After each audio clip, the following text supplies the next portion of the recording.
If you're considering setting up a payment plan for private school tuition, it's essential to understand the process to ensure a smooth experience. The first step is to research the school's payment plan options.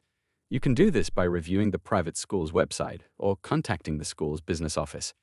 Keep in mind that some schools offer multiple plans, such as monthly or quarterly installments, while others may have a single option. After getting an idea of the available options, take the time to understand the terms and conditions associated with the payment plan.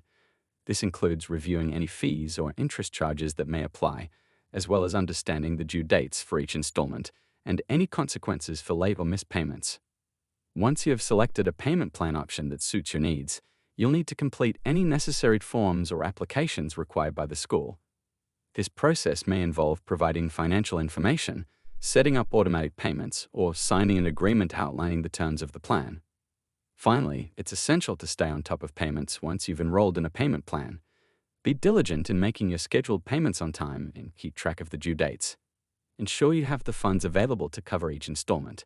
If you encounter any difficulties making a payment or need to make adjustments to your plan, contact the school's business office as soon as possible to discuss your options.